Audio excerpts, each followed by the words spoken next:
Hello, happy Thursday. I hope you are all doing well. We are now into the second month of 2023, and I'm old enough to remember when 2023 sounded like a time in the distant future that could never really happen. But here we are, February 2nd, 2023. Happy birthday to all of you whose birthday it is. I have some people special to me out there in Facebook world are having birthdays today, so happy birthday. It's great to be here live with all of you.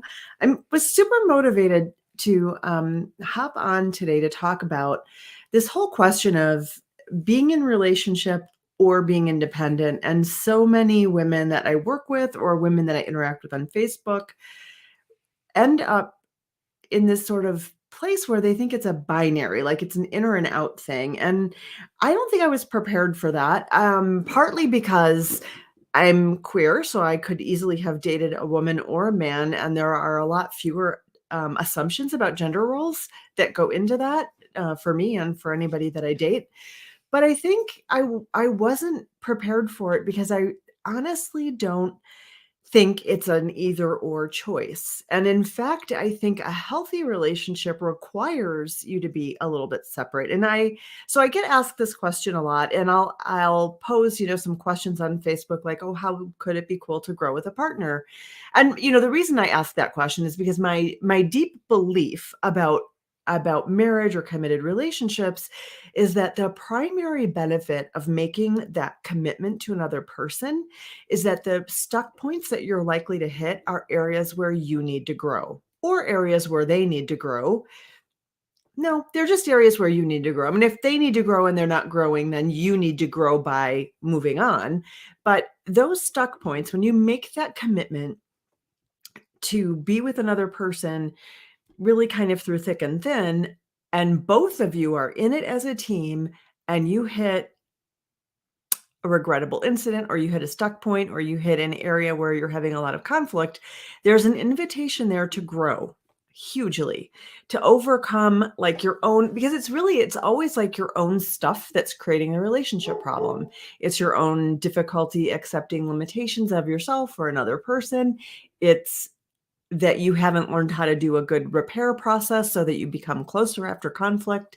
It's that you haven't learned how to set boundaries so that you can nurture yourself and grow. Um, so you haven't done your self-care, you've given that up. So you have to grow in order to maintain a relationship. And so I often ask this question, like, how do you think you could grow with a partner? Because it's like a super cool thing to do, to have a partner to grow with. I think having a relationship requires it. And I think this other thing, I think growth to some degree requires close relationships. I think that's why people grow through therapy, is that people have close relationships. People grow in coaching because you have a close relationship with your coach.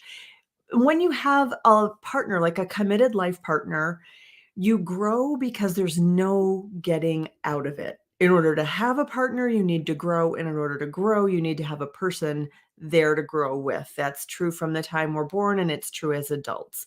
It's so easy, and it was super easy for me as a single person to choose to remove myself from situations or relationships when they got difficult, when they pressed into my woundedness, when the repair didn't go smoothly or easily. And I see that with other people as well. It's kind of a sign of trauma to think that you have to do life on your own. It's also a sign of difficult relationships or relationship challenges in your history if you think, well, if I have a partner, then I don't get to do it on my own, or I'm no longer responsible, or I'm no longer independent. In fact, your relationship will benefit greatly by retaining your independence, by knowing that you still have to do your self-care.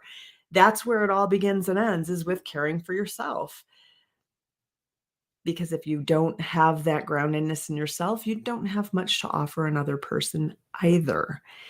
You have to stay independent and self-led because all of your parts and your inner system need self energy. They need that access from yourself, not from your partner's self. So you have to maintain that independence. And you can still have a relationship. So both of those things happen at the same time. So what I'm talking about is having a self-led relationship where you're grounded in self, where you're in your creative, resourceful, whole place.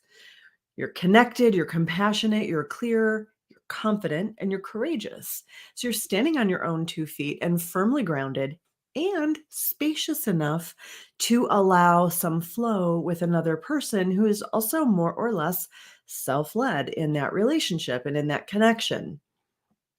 So when people bring up to me, "Oh, I don't know how to do this. I've become so independent. I don't know how to let someone in."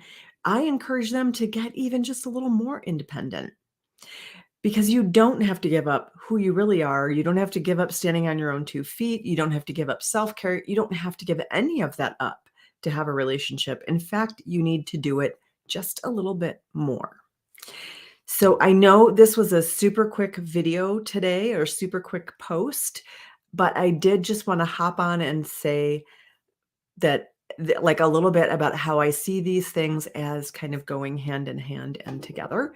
Um, I also want to let you know that I do have a new on this whole topic, I do have a new little training out, a PDF on 5 keys to finding lasting love without losing yourself in the process, because it's super important for me that any client or potential client knows that what I'm about as a dating coach is not giving yourself up so that you can have a partner, but actually finding yourself so that you can find the right partner who's going to create an amazing life with you. So, would love to give you that PDF. If you want that, just put interested or comment in the post below, and I will send that on over to you in a direct message. Take care. Bye.